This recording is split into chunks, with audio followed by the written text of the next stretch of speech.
Students, আজকের এই ভিডিওটি আশা করি তোমাদের অনেকটাই হেল্প হবে। আজকের এই ক্লাসে মেইনলি ফোকাস গ্রাম পঞ্চায়েতে যে কর্মী নিয়োগ হতে আর যে ম্যাথমেটিক্স সিলেবাস রয়েছে syllabus অনুযায়ী। তো আমাদের আজকের ক্লাসের ফার্স্ট যে কোশ্চেনটি রয়েছে দেখো বলা হয়েছে একটি সংখ্যা দুটি অঙ্ক নিয়ে গঠিত যার যোগফল হলো এই সংখ্যাটির সাথে যদি 18 যোগ করা হয় তাহলে অঙ্কগুলি বিপরীত হয়। দেখো অঙ্কগুলি বিপরীত বলতো, ধরো আমি একটা সংখ্যা লিখলাম 32, এবার এর সাথে সংখ্যাটির সাথে যখন তুমি 18 যোগ করো, 18 তুমি যোগ করলে বলা হয়েছে অঙ্কগুলি বিপরীত। বিপরীত বলতে এই সংখ্যাটির সাথে বিপরীত হওয়া উচিত 23। তো এটা তো কখনোই সম্ভব নয় যে 32 18 যোগ 23 হয়, তাই না? এটা জাস্ট আমি একটা এক্সাম্পল দিই। তার মানে কি সংখ্যাটি কত হবে? সংখ্যাটা এই ৪ টের মধ্যে কোনো না কোনো সংখ্যা হবে। এবার তুমি একটা কাজ করে দেখো, এই যে যদি ধরো আমার উত্তর ২৬, তাহলে এটার বিপরীত যখন হবে কত হওয়া উচিত? ৬২। যদি ৩৫ হয় তাহলে কত হবে? ৫৩। যদি ৫৩ হয় তাহলে অপোজিট বা বিপরীত কত হবে? ৩৫। আর যদি ৬২ হয় অপোজিট কত হবে? ২৬। এবার তুমি উত্তর কি করে করবে? আসলে এই সংখ্যাটি কি হবে, তাই না? তুমি দেখো বলা হয়েছে প্রত্যেক সংখ্যার সাথে যদি ১৮ যোগ করা হয়। আচ্ছা তুমি যদি এর সাথে যোগ করো ১৮ আর ২৬ কি কখনো ৬২ হবে? একদমই নয়। তাহলে এটা বাদ। আচ্ছা ৩৫ আর ১৮ যোগ করলে কি ৫৩ হতে পারে? ইয়েস, এটা তো ৫৩ হচ্ছে। তাই আমরা এখন কেটে নিলাম। বাকিগুলো একটু প্রমাণ করে দেখাই। ৫৩ এর সাথে ১৮ যোগ করলে কি কখনো ৩৫ হয়? এটা কি করে সম্ভব?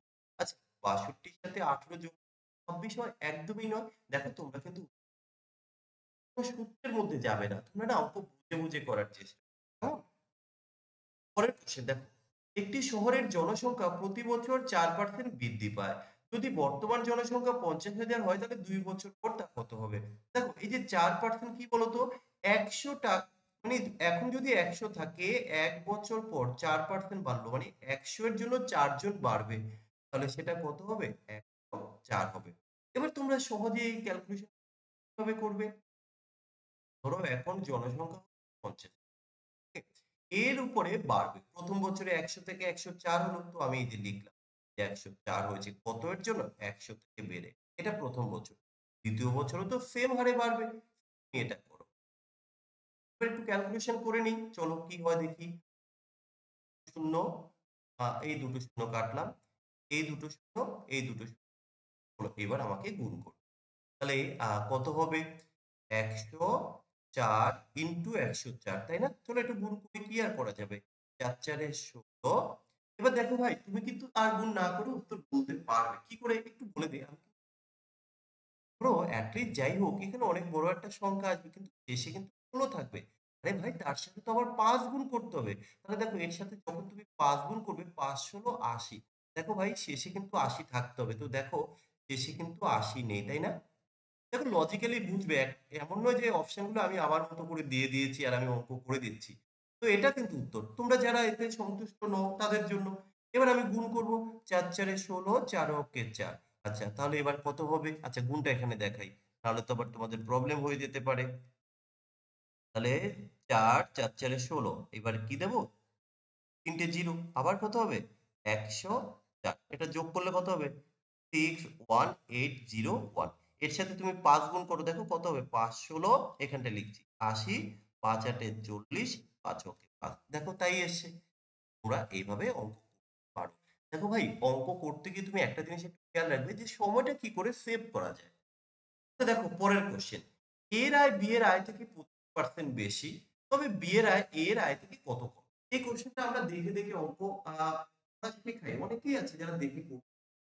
আবার কেউ আছে যারা সূত্র দিয়ে করে, কেউ এক্স ধরে করে। তো ১ম এ ভাই একটু বেসিকটা দেখিয়ে দেই। তারপরে কি করে দেখে উত্তর বলতে হয় সেটা শেখাবো। দেখো, যদি এ ও বি এর এ বি এর আয় থেকে 25% বেশি হয়। আচ্ছা তুমি আগে এইভাবে ধরো এ আর এটা হচ্ছে বি। তাহলে যদি এ এর আয় বি এর থেকে বেশি হয়, তাহলে বি যদি ১০০ হয়, এ ২৫% বেশি। এটা লিখতেই পারো ১২৫, তাই না? এবার বলা হয়েছে বি এর আয় এ থেকে কত কম? আচ্ছা দেখো তো বি এর আয় এ থেকে কত কম? তুমি এর বেশি না মাত্র ২৫ কম ২৫। আচ্ছা এই ২৫ কত এর জন্য কম বলো তো? ১২৫ এর জন্য না? লিখে দেবো ১২৫ হয় ১০০ দিয়ে কাটলে ৫, ৫ দিয়ে কাটলে এখান থেকে 20% এটা হলো একটা প্রসেস। তোমরা এই 25% কে লিখতেই পারো যে 25/100 কাটলে কত হবে 1/4। তাহলে এটা A, এটা যদি B হয়, এবার বলা হয়েছে কার বেশি? যদি A এর আয় B থেকে বেশি, B যদি ৪ হয়, দেখো ৪ এ ১ বেশি, A হবে ৫। এবার কত কম দেখো, B এর থেকে ১ কম, কত এর জন্য? ৫ এর জন্য। কত? অঙ্ক আরে পরের কোশ্চেন। অমর তার টিভি ১৫৪০ টাকায় বিক্রি করে তার ৩০% কত দামে বিক্রি করলে তার ৩০% লাভ হবে? দেখো ভাই, এটা দুটো ভাবে দেখা যেতে পারে। প্রথমত নরমালি তোমরা যারা করো যে ৩০% ক্ষতি হয়েছে, তাহলে দেখি তো তিনি কত টাকায় কিনেছেন। তোমরা কি করবে? এইভাবে ক্রয় মূল্য বের করবে। আর তোমরা জানো ক্রয় মূল্য ইকুয়াল টু হচ্ছে বিক্রয় মূল্য। প্রথমে বিক্রয় ইনটু করে 100 বাই কি 100 প্লাস মাইনাস করতে হয় যত পার্সেন্ট ক্ষতি। ৩০% ক্ষতি ১০০ থেকে বাদ দিলে, চলো একটু ক্যালকুলেশন। ৭ দিয়ে কাটলে ৭ দুগুণে ৭ দুগুণে ১৪। কত টাকা এলো? ২২০০। এটা হচ্ছে তোমার ক্রয় মূল্য। এখন তুমি ৩০% লাভ করতে চাইছো। তাহলে তোমার বিক্রয় মূল্য কত হবে? তোমার বিক্রয় মূল্য এই যে ২২০০ টাকা এর উপর 30% এই দুটো এই দুটো কাটলাম। তাহলে দেখো এবার ১৩ ইন্টু ২২০ আমরা করব। শেষে তো এই 0 একটা থাকবেই। তুমি কত ভাই? ৬। এবার দেখো সম্পূর্ণ গুণ করার প্রয়োজন হয় না ভাই। তো এই যে ৩ দুগুণে ৬ যখনই পেলে দেখো তো তুমি শেষে ৬০ কোথায় আছে? হচ্ছে ক্লু। বলতো দেখো এরকম যে হবেই এরকম বলছি না। দেখো অনেক সময় তো এরকম হতেই পারে অপশন গুলোতে। তখন তোমরা এইভাবে উত্তর করবে। টাইম সেভ করার চেষ্টা করো। তোমরা নরমালি এটাকে গুণ করো। এই ১৩ ইন্টু ২২ করলে ৮৬ হবে। আর এই ০ 0 বসিয়ে দিলাম। বুঝেছো? এইভাবে করতে পারো। তোমরা এইভাবেও করতে পারো। ধরো তোমার কেনা দাম ৳১০০। প্রথমে তুমি বিক্রি করেছো অর্থাৎ SP1 ৩০% ক্ষতি টাকা ক্ষতি হয়েছে। তাহলে কিন্তু এখন চাইছো তুমি লাভ করতে ৩০%, তার মানে ৳১৩০ বিক্রি করো। তাহলে যখন তুমি ৩০% ক্ষতি করেছো অর্থাৎ এই যে ৳৭০ যখন বিক্রি করছো, আসলে ওই বিক্রয় মূল্যটা হচ্ছে ১৫০০। তাহলে এখন ১৩০ এর জন্য কত? আচ্ছা ভাই, তুমি এর সাথে কত গুণ করেছো? ২২, তাই না? এই একটা 0 একটা 0 কেটে দাও। ২২ গুণ করেছো। এর সাথে ভাই তুমি ২২ গুণ করো। ২২ গুণ করলে কত? একই আসবে। তাহলে কি একেকটা অঙ্ক এভাবে করা যায়। মেইন তোমাকে একটা জিনিস খেয়াল রাখতে হবে কিভাবে করলে অঙ্কটা তুমি কম সময়ের মধ্যে করো। আচ্ছা পরের কোয়েশ্চেন। একটা রাশি একটি নির্দিষ্ট সুদের হারে বার্ষিক চক্রবৃদ্ধিতে ৩ বছরে ২৭ গুণ হয়। তাহলে বার্ষিক সুদের হার কত? দেখো এটা কি করে করবে? ৩ বছরে ২৭ গুণ হয় অর্থাৎ তুমি ধরো যে তোমার আসলটা ১, তাহলে তোমার যেটা অ্যামাউন্ট হবে সেটা কতটা ২৭ গুণ হবে। ২৭ গুণ বলতে কত? ৳২৭ হয়ে গেল। এবার এটা কি দেখো, এই যে এখানে কত বছরের কথা বলা রয়েছে? ৩ বছর। তো তুমি এটাকে কিউব রুট, তোমরা বলবে স্যার যদি ২ বছর থাকে তুমি স্কোয়ার রুট করে দাও। আচ্ছা, তাহলে এটা তো ১ হবে আর ২৭, তাহলে এটা কত হবে? ৩ হবে। দেখো ৳১ আসল আর ৳৩ সুদ আসল। তুমি কত টাকা সুদ পেয়েছো? টাকা। আচ্ছা কত টাকার জন্য? এই যে ৳১ র জন্য। তাহলে শতকরা তুমি কত পেয়েছো? তুমি ২০০%। তো এখান থেকে তোমরা অনেকে আছো যারা বেসিক অধ্যায়ভিত্তিক ক্লাস দেখোনি। তারা আমার চ্যানেলের ক্লাসগুলো একটু দেখো না। দেখে নাও। আশা করি বুঝতে পারবে। একজন মানুষ A থেকে B পর্যন্ত ২০ কিলোমিটার ঘন্টা গতিবেগে যায় এবং ৫০ কিলোমিটার গতিবেগ ৫০% বাড়িয়ে ফিরে আসে। তাহলে সবার প্রথমে দেখো যাওয়ার আমরা গড় গতিবেগের একটা সূত্র জানি। কি বলতো? 2xy by x plus Y. এটা হচ্ছে সূত্র। কিন্তু সে যখন যায় তখন তার গতিবেগটা কত? ২০ কিলোমিটার। কিন্তু যখন রিটার্ন আসে তিনি ৫০% বাড়িয়ে দেয়। তাহলে বলো তো ২০ এর 50% কত হবে? ১০ না? তাহলে আসার সময় কত কিলোমিটার বেগে আসে? ৩০। তাহলে x যদি ২০ হয়, y ৩০। এবার তুমি সূত্রে বসিয়ে দাও। 2 ইনটু ২০ ইনটু ৩০ আর ২০ প্লাস ৩০ ২০ ৫০। তাহলে আমরা একটু ক্যালকুলেশনটা করব। এই শূন্য এই শূন্য কাটলাম, ৫ দিয়ে কাটলে ৬ দুগুণে ১২ দুগুণে ২৪। তাহলে ২৪ কোথায় আছে? এই যে অপশন সি তে। ওকে? পরের কোয়েশ্চেন। এ একটা কাজ ১৬ দিনে করে, বি ওই কাজ ১২ দিনে করে। তারা একসাথে ৪ দিন কাজ করেছে, তারপরে এ চলে গেছে। বাকি কাজ সম্পূর্ণ করতে বা শেষ করতে মোট কতদিন, তাই তো? তো আমরা লিখব এ কাজটা করে দিনে, বি কাজটা করে ১২ দিনে। আচ্ছা, মোট কাজের কত অনুপাত বলো তো? মোট কাজের ইউনিটটা দেখি, এলসিএম করলে পাই। ১৬-১২ এলসিএম করলে হবে ৪৮, এফিসিয়েন্সি বের করব, কার্যক্ষমতা। ১৬ ৪৮ এর মধ্যে ৩ ১৬, ১২ ৪৮ এর মধ্যে ৪। তারা ৪ দিন একসাথে কাজ করেছে। আর তারা দুজনে মিলে একত্রে একদিনে কত কাজ করেছে? ৭ ইউনিট। তাহলে ৪ দিন যদি কাজ করে কত হবে? ২৮ ইউনিট। তুমি এখান থেকে ২৮ বাদ দিয়ে দাও। তাহলে আর পড়ে থাকলো ২০। এবার কি? এ চলে গেছে। তাহলে বাকি কাজ কে করবে? এই যে বি বাকি কাজ করবে। তাহলে বি এর কাজ করার ক্ষমতা কত? ৪ ইউনিট। তাহলে বি বাকি কাজ করবে কত দিনে? ৫ দিনে।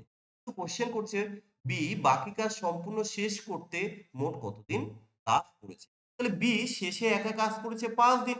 আর প্রথমে তো ৪ দিন কাজ করেছে। তাহলে ৫ আর ৪ এ মোট ৯ দিন। বি কিন্তু মোট ৯ দিন কাজ। বুঝেছ? এ ও বি এর মাসিক আয়ের অনুপাত বলে দিয়েছে এবং তাদের ব্যয়ের অনুপাত বলে দিয়েছে। যদি উভয়ের ৪,০০০ টাকায় সঞ্চয় করে তাহলে তাদের আয়ের পার্থক্য। আচ্ছা দেখো ভাই, আমরা কি করে করব? এটা এ, এটা হচ্ছে বি। আচ্ছা, এই লিখে নিলাম তাদের আয় কত?